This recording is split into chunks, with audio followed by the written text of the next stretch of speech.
Hey, Cavs fans, Spencer German, Spencer Davies. We're back with you from Rocky Mortgage Fieldhouse after a thrilling, and we can say that because it was the most thrilling of the games we've seen to this point. Blowouts to the first four, win for the Cavaliers, 104-103. Spence, I know I've been asking you some trivia questions with some of these. This is an easy one. This is like a more of an estimation. How many minutes do you think SportsCenter is going to actually dedicate to this game tonight? Because it was the best game of the series so far. There's reason to actually show some highlights from this one. It was, and the end of the game, I think that block by Evan Mobley on Franz Wagner, I feel like that'll make the cut, and it'll Yeah, be. Let's go 3 minutes and 45 seconds. I like I that. think I Okay. think that's fair enough. You had the huge play, obviously, from Tyrese Maxey keeping the season alive for Yeah. the Sixers and stuff like that, but there is some room for the Cavs, I Paolo think, in this Banchero one. had almost 40. Like, I think Yeah, there's reason to show some highlights from this yeah, game, I think. And yeah, I think so. yeah, at least let people know that there's another series going on that they probably haven't seen on the televisions for the Yeah, last week and a half. So, for sure. anyway, I don't even really know, Spence, like where to start with this one because there's so many different angles, so many different things that we can Yeah, attack. I think maybe the natural starting point is just the news we got to start the game, which was that Jarrett Allen obviously wasn't suiting up because of that rib injury. And that obviously meant the Cavs are going to have to make some adjustments, and other players are going to have to step up. yeah, and I think that you saw it tonight. They played a little small, but in turn, they played very fast. They came out Yeah, of the gates just really pushing the pace, whether it was off of steals, stops, getting the rebound and going. They were actually out rebounded tonight, 43 to yeah. 39, but that pace was definitely what kept them on track, I think, tonight. And the fast break points, the transition, even the transition defense was tremendous. Um, this was honestly a back and forth affair. Yeah. And not in the sense of like a lot of lead changes per se. There were just a lot of big runs back and forth, right? So like the Cavs would have their 9-0 run, and then the Magic would answer with a 7-0 run, stuff like that. So I wouldn't say that there were like total lapses, but like you said, there's a lot of different angles to look at this one, and you can look at how Darius Garland started the game out and came out guns Yeah. blazing.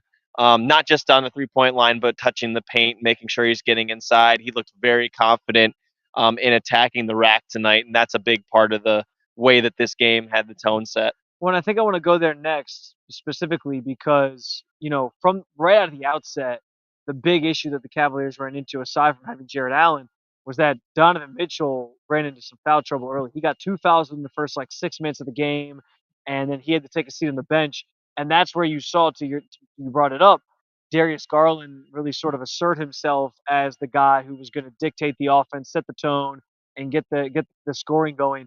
I thought it was kind of one of those like shut up the crowd type performances to start the game for him. And I don't mean that in a disrespectful way to Cavs fans. Listen, you guys pay for the tickets.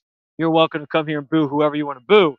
But I do JB think, Bickerstaff yeah, included. that happened as well. That was That awkward. happened pregame when his name was announced. There was a lot of boo. It wasn't quite as loud as the boo for the Wagner brothers, but it was pretty loud when JB Bickerstaff's name was announced. But that's beside the point. But listen, like Donovan Mitchell, or sorry, Darius Garland, he knows like the criticism he's faced this year.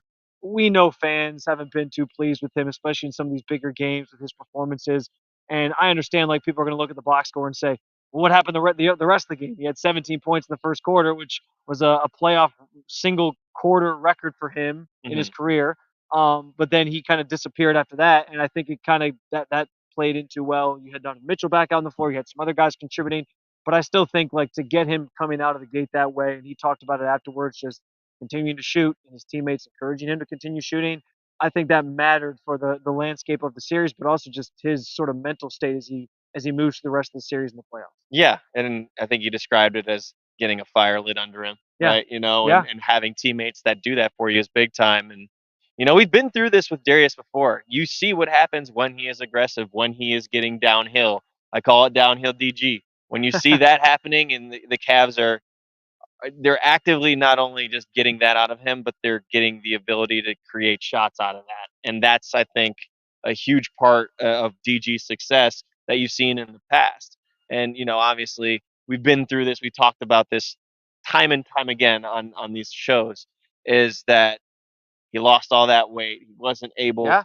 to eat. He wasn't able to get into his rhythm. And it's kind of, affected him on the court and whatnot. But today he looked like as good as we've seen him in, I think, I want to say months. Yeah, agreed. It was a very good looking game out of him, and the way that he's seeing the ball go through helps, Yeah, right? And yeah, I think that that's a big thing, and that applies for Max Strus too, and I'm sure we're going to get to that. yeah. Well, and that's I do want to go there next. I do want to mention Mitchell, despite starting with 2 fouls and he ended up finishing with 5. He came pretty close to fouling out, and I think also the fouls and we're allowed to criticize the Yeah, officials, the players and the coaches. They're going to sort of shy yeah, away from it, but a lot of ticky tack calls tonight. We talk about the playoffs being physical and you kind of let them play. yeah. That was not happening tonight. There was a lot of fouls called on the floor. I don't think Tyler Ford likes the rule of verticality. Let's just say that.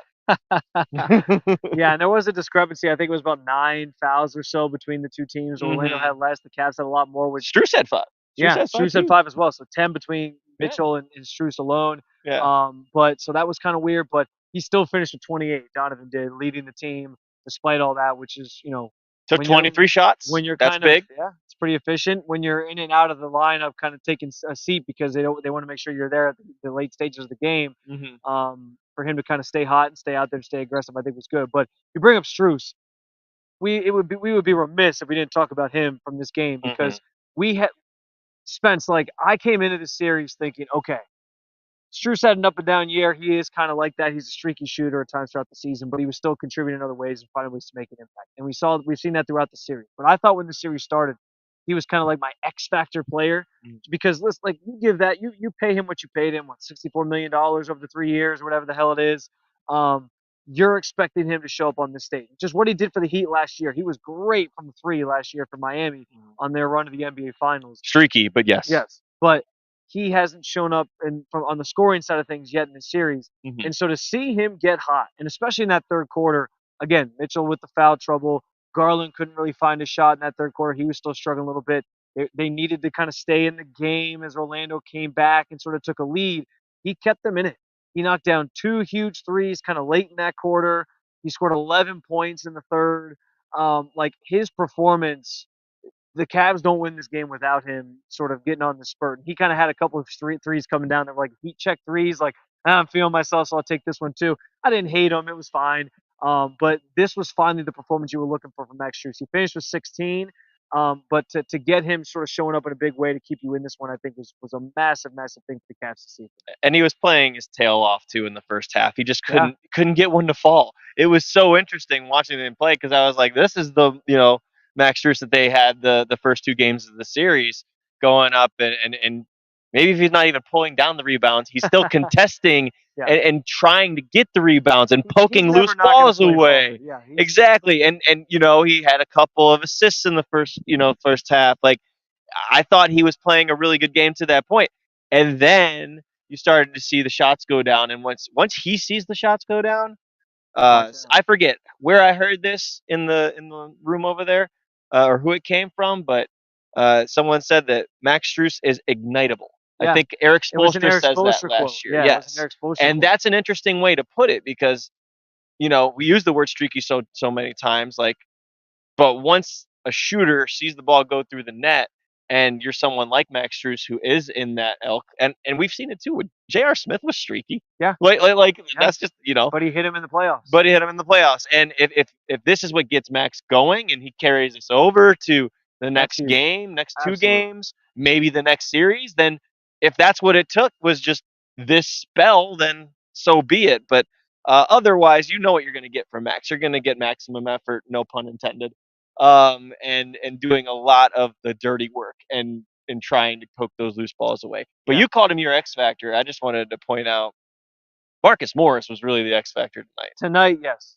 And Absolutely. and it's funny because I think the last time we did this, I was like, JB might need to consider going to Marcus at the 4 and saying, okay, George, this just might not be the best series for you to play in.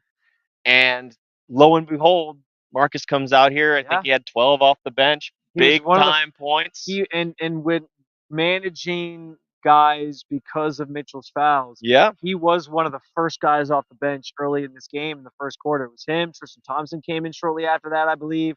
You got Sam Merrill in there for a little bit in the first quarter as well because of the foul situation. So to see him step up off the bench and early on he was just he was out there making a few plays. but he came up clutch late, which I think is the big thing. Yeah. He hit a three with about 3:30 ish, I think, to go in the game. If I think I have that right. That tied the game at 90 apiece. And I think it was probably the loudest this building got tonight. There was a couple other moments as well. Probably, we'll get to the big play at the end of it. I don't want Hmm. to spoil for everybody. If you watched, you know what we're talking about. But Yeah.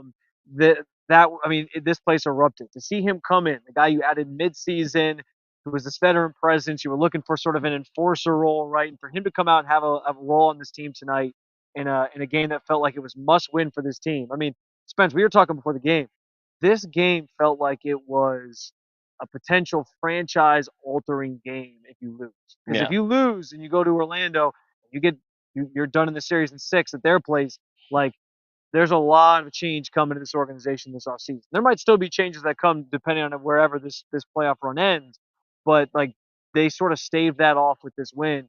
And for him to be kind of a catalyst to that, I thought was massive. It was a really cool thing to see this veteran role player who steps in and makes an impact for you. And I'm curious to see how much he's used throughout the rest of the series. You can't not use him now, No. but it was interesting because he even admitted like he was sitting there the first four games wondering like, am I even going to play in the playoffs? And so the fact that he finally got out there was huge. Right. And the fact is that, JB Bickerstaff and company sold him on playing in the playoffs. Yeah, They didn't find any time for him in the first four games. Or he did in game 3, a little bit in game 4, but it really wasn't when it was blowouts. Yeah, rotational yeah, minutes. yeah. Today it was rotational minutes and got 26. He helped close out the game. I mean, one to be able to 12 go. points he finished with. Yeah, what if you're able to go to that the in case of emergency break glass, right? That's have teams have those on their team, but this is a situation where I think he might be a part of this rotation for the rest of this series at a minimum because of what he showed he could do. He And has to be. even defensively, Yeah. I mean, Paolo, he was giving it to everybody tonight. He was giving it to Marcus Morris. He was giving it to Isaac Okoro. He was giving it to Max Strus. Evan Mobley played great defense on Paolo Banchero, but He missed every Paolo one of those was nights, just man. having a He was on a heater. great night. It was a superstar defining night for him Yeah, it again. was. But he made one fatal mistake. He took a three way early in the shot clock. Need to know time and situation. It was deep too, and that one ended up working in the Cavs' favor. But I mean, to your point about Marcus Morris, just having that kind of veteran presence on the floor and in the locker room definitely helpful. Tristan Thompson as well, Yeah, giving them 8 or 9 minutes, but they're big minutes. They're yeah. huge minutes, especially in the absence of Jared Allen. Well, I think it's huge. I know Cavaliers fans. They love a good veteran who comes in, joins the team sort of mid-season, and can be impactful. I mean, last year you had people clamoring for like more Danny Green minutes in the playoffs. Yep. So to see a guy do that and actually contribute in a meaningful Come through. way, What right? what actually stood out to me too was how JB Bickerstaff was talking about it. He's like, he's not just a guy that does this. He does this and backs it up. Yeah, He's not a lip yeah. service guy. It's huge. He's actually someone who backs up his words with his play, with his leadership on the floor, and that's something that the Cavs definitely can use as a younger team. Obviously, they added some Learn from veterans, but the for core sure. to learn from, and he spoke glowingly of Evan Mobley too. Yeah, and we'll get to Evan here in a second. To put the kibosh on Morris, I think you can guarantee he's going to be playing in the rotation. I would say in Game 6. Like, Hmm. if JB takes him out of the lineup and then they're back here for Game 7, there's going to be more boo birds that come out when they Yeah. announce the name, Well, frankly. again, But it's Marcus Morris taking those yeah, minutes from George he earned Niang at it. the 4. Yeah, he That's earned it. that's what that is. And again, you revisit that if you get past the first round, Right, right? You right. revisit that and figure out your rotations from there. But in And this moment, with your backs against the wall today, that's what you tried. yeah, It it worked. worked. You got Same to with stay that with it. rotation at the end of the first quarter. You had without Donovan Mitchell to close the first quarter, a lightning group, man. It was Darius Garland, Sam Merrill, Karis LeVert. I believe it was Marcus Morris and Evan Mobley. Yeah. And that was a lineup that we had not seen yet before. And Well, and the other it thing I'll worked. say, the fact that Morris was part of that starting group that started the game, they swapped him and Okoro to end the game. Hmm. That was telling. It That was was. telling of how much JB trusted him Yep. and wanted him out there for those closing moments of the game. And Certainly. and obviously it impacted the result tonight as they win a close one, 104-103. We got to talk about Evan Mobley. Have to. Dude, that block on Franz Wagner at the end of the game was sick. Oh yeah. Sick. Franz beat him to the point of attack. He's going up, and here's the thing. I understand people want more from Evan Mobley in terms of the scoring, and they think he should be further along in his development at this point. But guys, like you see a play like that, and we've seen him do that a couple times throughout his career already, where he like the guy beats him, and he's able to just recover, and make an incredible Oh play. yeah. I like to be hyperbolic on Twitter, and I threw out the block 2.0. I I wanted understand to slap it's you for not that. quite that level. I understand it's not quite that level.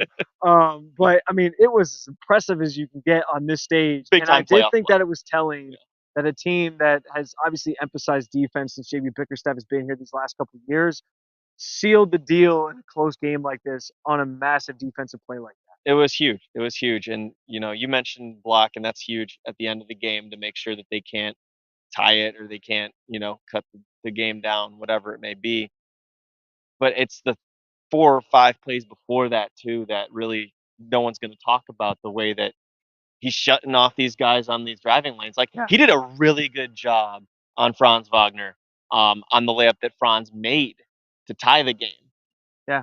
Franz just made a really And tough play on it. Yeah, Franz is he's put him in a blender a couple times and gotten past him, but he sticks with it, and that yeah, it's like that block at the end of the game sort of defines Mobley's game. Like, yeah, you might beat him a few times, yeah. he might be a little flat-footed at times, you might hmm get the best of him, but he sticks with it, and he generally finds ways to still like get back at you or make a big play against you, and he did that tonight. I mean, it was awesome. It's the best part about competition too, because I mean that just goes back to the play that it was pretty much the same exact play, and he saw the tendency, he reacted, he made the right read on the play defensively, and then he went up and blocked it.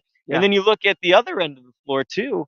Um, I asked him, I was like, "Did you do anything different to make yourself available in the fourth quarter?" Because it seemed like everyone was just finding you inside for the easy deposits. yeah. Darius Garland had one, It was going a back to very Darius, smooth play. Yeah, very smooth play, just driving right side past traffic, nice little shovel inside. There's Evan. Donovan does the same thing, drives inside, finds Evan, and he has a nice little left hand finish, right? So those are plays that Evan had on that end of the floor that were impactful that I feel like no one's really talking about as well because of the big play that he made. But it was really yeah, a whole concoction in that fourth quarter. I don't know how many points he had in the fourth particularly, but I know that second half was huge for Evan, and ended up having a solid day. He had 13 rebounds too. yeah. Um, And 14 points, double Blocks, double, two blocks. steals. That's what Yeah, Evan does. That's what Evan does. yeah. And we've been over this time and time again. And the group chat's even on fire right now on my phone. And it frustrates me because I'm like, this is not, Evan is doing what he needs to do for this team. Yeah, In different contextual situation, Evan would be a 20 and 12 guy, probably, in yeah. my book. I think that's fair. So it's definitely hard to kind of break that down a little bit when you have guys that are more ahead in the pecking order with the scoring. But he's been tremendous, I think, for the most part in this series. I know game 3 and game 4 didn't go down how people wanted it to go. And that Mhm. was frustrating as hell for me to watch too, particularly with the younger guys. But give credit where credit's due. They've won 3 on this floor. And now they have to go out and do it in Orlando. Try to close it out. Try to close it out. Yeah, I think some big questions do loom large for this team. Will Jared Allen be back in Game 6? Will they bounce back from? Are they better equipped, I should say, from how those two games in Orlando went earlier in the series to now kind of go back and right the ship a little bit in Game 6? So there's going to be a lot to certainly watch for when those teams take the floor again on Friday. Potential closeout game, which is another big question for this team. They're still young. Yes, you got Donovan Mitchell, you got Marcus Morris, you got Max Strus now. But they've never really been in this situation. A lot of these guys, can they kind of finish the job and take that pressure off themselves of getting that kind of checked off the list? I will say this though, Spence, to kind of get us out of here. The fact that you got the best of Paolo Banchero tonight with the 39 points and you still come out victorious, I think that's a good sign for the Cleveland for the remainder of the series. Because if he's going to throw that type of punch at you, he's their best player. Like you said, this was kind of one of those, hey, this guy could be a superstar player in this league down, in the future moments for him. If you can survive that, especially without Jared Allen, I think that's telling of like, okay, we can weather this thing, and hopefully is a something to build off of for this team going into Game 6 when they have a different, obviously, environment being on the road in Orlando. Yeah, especially, I mean, they've thrown everything but the kitchen sink at the guy. Yeah, And sometimes he's just gonna hit the shots. I was gonna say, even There was a couple in game times, dude. four, he wasn't even that Yeah, he wasn't even that effective. They had forced him into a lot of turnovers in that yeah. first half, and then it was Franz who really was doing a lot of the damage in game four for the I mean, Magic. how many times tonight, Spence, did I like nudge you and just like, man, like What can can't you do it, do? can't What do can anything you do? about that. Like, I mean, he's going to shoot over Isaac Okoro, but Isaac's doing a good job of bodying yeah, him up, right? I think Marcus did a good job of contesting. I think Evan did a good job at trying to force him to go left because that's clearly in the game plan when you watch how he defends him. But Paolo's just got a bag, so he's going to take you right and try and get you on your heels a little bit, right? So you just kind of have to counter what yeah, he brings to the table, even if the plan doesn't work. And to his credit, he did a lot of really really good stuff tonight, especially in the mid range. Man, that is a beautiful looking shot. sure is. But the Cavs did what they needed to at the end of the game, and speaks for itself. It's a W. Yeah, big win, obviously. Hopefully, a momentum building win for Cleveland. That first close game of the series, and you come out victorious. Hopefully, that sets the tone for Friday. They'll play Game 6 in Orlando. Cavs with a chance to close it out. As always, you can follow along with more content like this at the Cavs Insider YouTube channel. We're gonna be missing you, I think, for the next couple Yeah, of days, right? You got some travel yeah, plans going on. I do. So we'll Early flight, hopefully early flight. yeah, Spence isn't going to be sleeping tonight. No, hopefully we'll have some sort of post game reaction on Friday, especially if they close out the series. If not, we'll be back Game 7, and I know Spence is still going to be on the road, but he's volunteered his services if needed to kind of do things remotely. So you'll be seeing and hearing from us in the future. And as always, you can follow along with all things Cavaliers over at si.com/NBA/Cavaliers. Take it easy, guys. We'll talk to you soon. Thanks as always for watching. Don't attempt to do a crossover with a microphone.